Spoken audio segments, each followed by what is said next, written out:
Behind a thick cover of fog, the Channel Islands lie hidden off the California coast. These islands hold important clues to find out how people first reached the Americas. Santa Rosa Island is a spectacular national park located about 40 kilometers from the coast. This island is an archaeologist's paradise because human presence can be tracked here over thousands of years. In addition to that unique terrestrial landscape, we've got some of the most fantastic archaeology really anywhere in the Americas. And because you have limited development, we get this archaeological sequence that is really well preserved.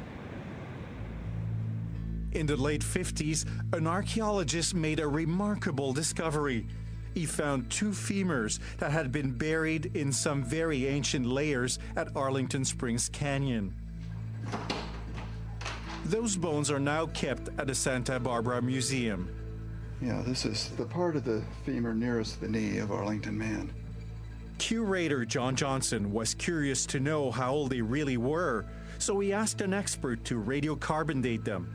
He came and met with me in person, and he sat in the chair right across from me and said, do you realize you have the oldest dated human skeleton in North America? 13,000 years ago.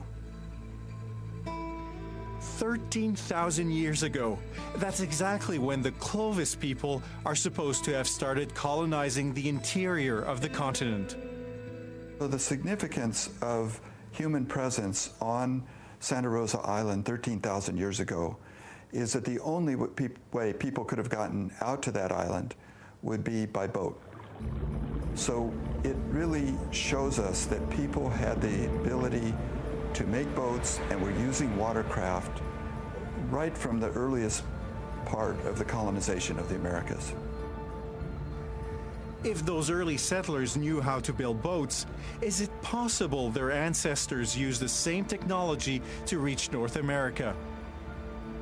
For a long time, scientists thought such a journey would have been too dangerous because of the glaciers and massive walls of ice that covered the north of the continent, including the coast.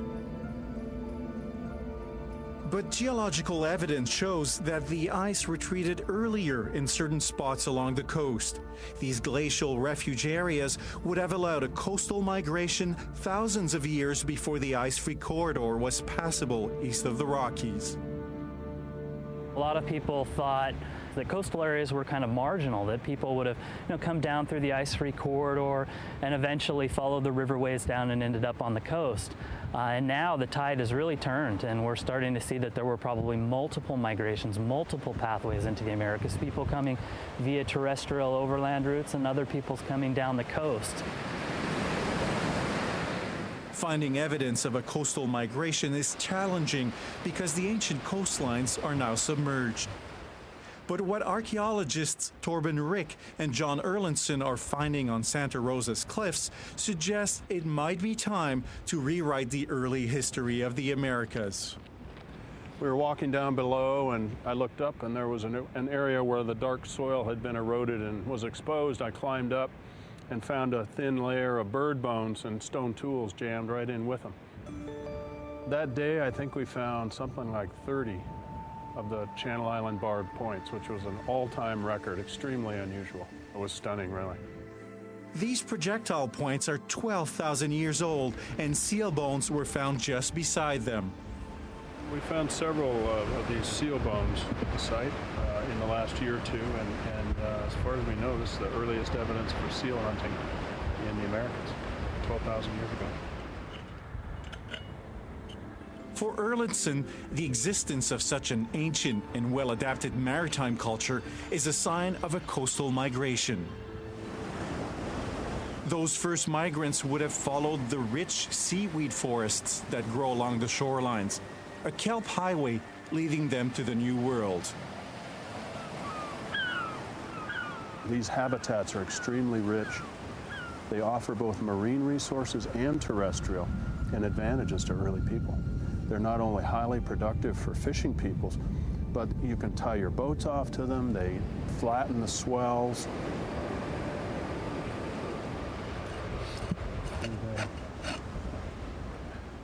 closer look at the projectile points found on Santa Rosa reveals they are very different from the Clovis points used to hunt down mammoths.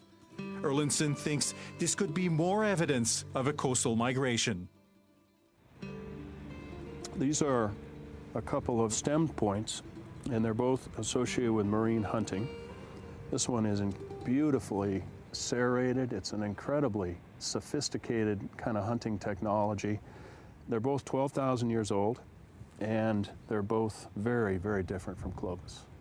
When you look at the Pacific Rim, at least from Japan to Chile, you can see stemmed points. And you know, there's a lot of variability in those points, but they all are generally similar, and I think they may derive from a common technological ancestor. The coastal migration theory could also help explain one of the big mysteries of South America. In Monteverde, Chile, archaeologists found another pre-Clovis site 14,000 years old. But how did humans manage to get that far south so early? If you think about all the landscapes that migrants into the New World would have to have followed, they go from tundra to forest to deserts and over mountains and across rivers and, you know, adapting to all these different terrestrial environments, where if you go down the coast, it's totally at sea level, it's a linear route, it's relatively easy for people to spread along coastlines.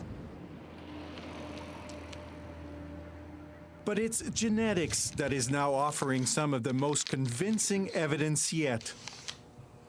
For years, John Johnson has taken DNA samples from the coastal Californian Chumash people. He discovered some of them, like this woman, have a very rare type of DNA.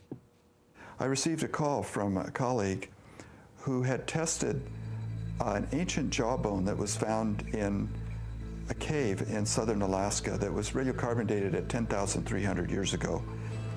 It turned out that this exactly matched this rare type that we were finding among about a quarter of our Chumash samples. And so it was really very interesting. And even more interesting, that rare type of DNA found in Alaska and California was also identified in native populations of northwest Mexico, coastal Ecuador, Chile, Patagonia, and even burial sites in Tierra del Fuego, a genetic tract left along the western side of the Americas. This distribution primarily is coastal. And so I feel that it's the best evidence that we have, indirect evidence, that is showing us an ancient coastal migration where pockets of descendants have survived from very ancient times all the way down to the present day.